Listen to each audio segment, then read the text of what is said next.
आध्यात्मिक गुरु हैं। मैं आपसे जानना चाहता हूं, ये सब कुछ चुनाव के लिए हो रहा है और ये बुलावा राम का नहीं है, चंपत राय का है। देखिए, अपने विचार आप जितना मर्जी बोल सकते हैं, कह सकते हैं। चंपत राय जी भी कोई राजनीतिक व्यक्ति नहीं है, जितना मैं व्यक्तिगत उन्हें जानता हूं। और जब किसी को इनविटेशन जाता है तो वो ट्रस्ट का निजी मैटर होता है, ट्रस्ट किसे दे। पर सोचिए, मैं ट्रस्ट की उदारता मानता हूं, ट्रस्ट ने उन्हें भी दिया जिनके शासनकाल में कार सेवकों पर गोलियां चली और कार सेवकों ने और कार सेवकों ने यह कहा मरते मरते कि शायद हमारा जन्म इसी वक्त के लिए हुआ था, हम राम के प्रति जन्मे थे, आज हम समर्पित हो गए। पहला। दूसरा, मुहूर्त की हम लोग चर्चा कर रहे हैं, मुहूर्त मनुष्य के लिए होता है, महादेव के लिए नहीं। ये अपने दिमाग में गांठ बांध लीजिए। और आप बात कर रहे हैं रामनवमी पे होता तो अच्छा होता, यही ना कह रहे हैं? रामनवमी पर होता तो अच्छा होता। रामनवमी पर राम जन्मे हैं, ये राम की प्राण प्रतिष्ठा है। जन्म में और प्रतिष्ठा में अंतर मालूम है? और नहीं मालूम है तो किस बात की आप शेखी बगा रहे हैं? तो जाकर के शंकराचार्य जी को समझाइए, सुनिए, जिनका ये वक्तव्य है। Let me complete. आप शंकराचार्य जी को समझाइए क्यों ना। द्वेलित हो बोल रहे हैं ये चीज? आदरणीय, परम आदरणीय आदि गुरु शंकराचार्य भगवान जो कह रहे हैं, उनकी व्यक्तिगत राय या उनका विचार सर आंखों पर। उन्होंने किसी एक व्यक्ति को कहा, सिंगल व्यक्ति को चुनकर किसी सन्यासी को फोन किया कि आप मत जाइए, 2 की चिट्ठी आपने गिनवा दिया और 2 की चिट्ठी आने दीजिए, उसके बाद ये तीसरा तर्क निकालेंगे। और तीसरी सुनिए, कितनी रामनवमी जा चुकी हैं आप जानते हैं? 500 रामनवमी जा चुकी हैं। तब प्राण प्रतिष्ठा की चर्चा थी कहीं? हम लोग मात्र एक बात कहना चाहते हैं, प्रतिष्ठा, प्राण प्रतिष्ठा। ये कोई सामान्य मंदिर है? मैं सवाल पूछ रहा हूं, ये कोई सामान्य मंदिर का प्राण मैं ये कह रहा हूं, ये 100 करोड़ लोगों की आस्था की, चेतना की, भक्ति की, अभिप्राय की, भाव की, और ये कहूं कि 500 वर्ष के संघर्षों की, अदालत के निष्कर्षों की और करोड़ों परिवारों में उठे विमर्शों की प्राण प्रतिष्ठा कोई साधारण काम नहीं है भाई। तो 2 महीने बाद कर लेते।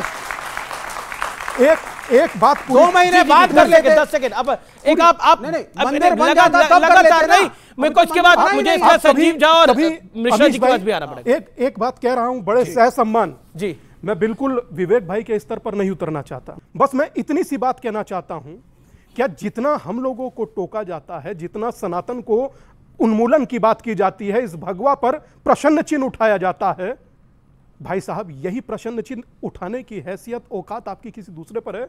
नहीं है। क्योंकि आपको पता है ये सहिष्णु धर्म है, हाथ जोड़कर सह लेगा, मगर ये बात आप तय कीजिए कि सामने वाला कब तक कह लेगा। और आप जब तक सुनेंगे जब तक कोई कहता है, वरना राम के बिना इस देश में क्या कोई रहता है?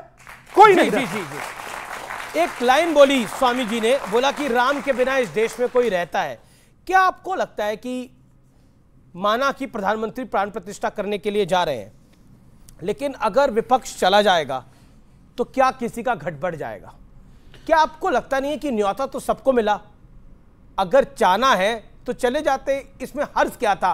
अब मेरा सवाल ये है, अब कई बार हमने देखा है कोई रोजे नहीं रखते लोग, लेकिन उसके बाद भी वो इफ्तारी कर लेते हैं। पहली बात कि भगवान राम के दर्शन के लिए हम किसी बुलावे का इंतजार नहीं करेंगे। बिल्कुल। भगवान श्री राम के दर्शन के लिए दिल्ली से हम लगातार पिछले 4 महीने से ट्रेन भर भर कर लोगों को भेज रहे हैं कि भगवान श्री राम के दर्शन करें। अरविंद केजरीवाल जी पहले भी जा चुके हैं, तो इसमें किसी का इनविटेशन का इंतजार तो हमने, कोई इनवाइट करेगा तो जाएंगे और नहीं करेगा तो नहीं जाएंगे। कांग्रेस ने मना कर दिया, नहीं, एक बात। दूसरी बात, मुझे यह लगता है कि देखिए, जब हम प्रभु श्री राम की बात करते हैं तो हम उनके राम राज की परिकल्पना कर ले कि प्रभु श्री राम ने किस तरह की राम राज की परिकल्पना की थी, जहां किसी तरह का कोई द्वेष का भाव ना हो, किसी तरह का संकट किसी पे ना आए, कोई विप्र ना हो। तो मुझे लगता है सत्ता में जो लोग बैठे हैं उनकी जिम्मेदारी ये है कि प्रभु श्री राम ने जिस राम राज्य की परिकल्पना की थी, उनके उस राम राज्य की परिकल्पना पर हम काम करें। लेकिन चौथी बात मुझे लगता है जो प्रेम शुक्ला जी कह गए, और मुझे लगता है अनर्थ कर गए। इन्होंने कहा कि भूत पिशाच निकट नहीं आवे, हनुमान जब नाम सुनावे, महावीर जब नाम सुनावे। मेरा एक बात बताइए, इन्होंने हालांकि बिल्कुल ठीक कहा कि आदि गुरु शंकराचार्य ने जिस मठ की स्थापना की थी और सनातन धर्म के प्रचार प्रसार की जिम्मेदारी भी शंकराचार्य जी के पास है, तो अगर मान लीजिए 2 ही शंकराचार्य नहीं आ रहे हैं तो क्या वो भूत पिशाच है? क्या सनातन धर्म की महिमा को आप समझ रहे, क्या कह रहे हैं आप? एक प्रेम शुक्ला जवाब दें। देखिए किस तरह से लोग जो हैं चीजों को भटकाते हैं। पहली बात जान लीजिए कि 2 शंकराचार्यों का पत्र आपने पढ़कर सुनाया। जी, कॉपी मेरे पास है। कॉपी आपके पास? मेरे पास कॉपी है, मैं दिखा भी सकता हूं। शंकराचार्य जो है पूजनीय सदानंद जी महाराज का, जी, जो द्वारका पीठ के हैं। बिल्कुल बिल्कुल, आपने सही और कहा। भारती तीर्थ का श्रृंगेरी मठ के जो है। जी जी। और शंकराचार्य स्वामी वासुदेवानंद सरस्वती जो हैं वो स्वयं राम जन्मभूमि तीर्थ क्षेत्र न्यास के ट्रस्टी हैं जी। तो 3 शंकराचार्य सीधे हो गए यहाँ। तो 3 शंकराचार्यों के बारे में मैं कह रहा हूं, क्या ये नहीं कह रहा हूं? और मैं स्वामी अविमुक्तेश्वरानंद के बारे में भी नहीं कह सकता है, वो भी हमारे लिए पूजनीय है। लेकिन भूत प्रेत वो हैं जो कहते हैं हम सनातन को मिटा देंगे। तो विपक्ष भूत प्रेत है? हाँ, भूत प्रेत है विपक्ष। हाँ, वो भूत प्रेत है। क्यों? जो सनातन को मिटाने की बात करेगा उसको भूत प्रेत कहा जाएगा, क्योंकि वो सनातन को मिटाने का कार्य करने का जो भी संकल्प करेगा उसके लिए जो है आप देवतुल्य शब्दों का प्रयोग तो नहीं करेंगे। नहीं, जो कहेगा कि एड्स है सनातन, उसको क्या आप देवता कहेंगे? लाख इंकार करे, भारत राम की धरती है। किसने इनकार? नहीं, मतलब विपक्ष बोले कि नहीं देखिए सेकुलर होना चाहिए, ये होना चाहिए, भारत राम की धरती है। और मैं तो कहता हूं अगर राम है तो ये देश सेकुलर है तब तक, जब तक राम है और राम की मान्यता है इस देश के अंदर। पॉइंट एक पॉइंट है, क्या आपको लगता नहीं है कि बैठे बिठाए सेल्फ गोल इसको करना कहते हैं? हो सकता है कि कुछ विपक्ष के दल, जो मेरी जानकारी है उसमें शिवसेना उद्धव ठाकरे है, जनता दल यूनाइटेड हो सकता है, वो इस कार्यक्रम से दूरी ना बनाए, लेकिन विपक्ष के कई दलों ने एक मौका दे दिया है।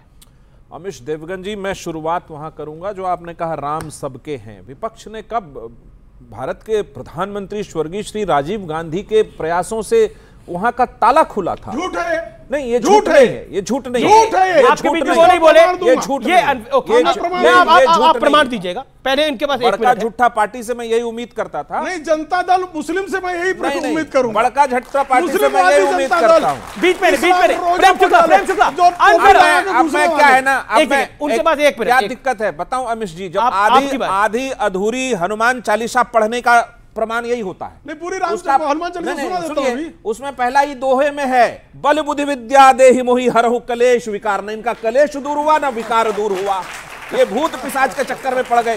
प्रभु श्री राम वो महान अवतार हैं, कहते रावण से जाकर ज्ञान लो। मैं मानता हूं इस बात को कि राम को राजनीति में के पेंच में, उसकी डिबिया में उसकी ब्रांडिंग करने का काम बड़के झुट्टे पार्टी ने किया इस देश में। और ये प्राण प्रतिष्ठा बहुत स्वागत है, भव्य स्वागत है। भगवान का प्राण प्रतिष्ठा ये करने का दावा पेश कर रहे हैं। मैं तो इसी बात पे बहुत ये हूं, आश्चर्यचकित हूं।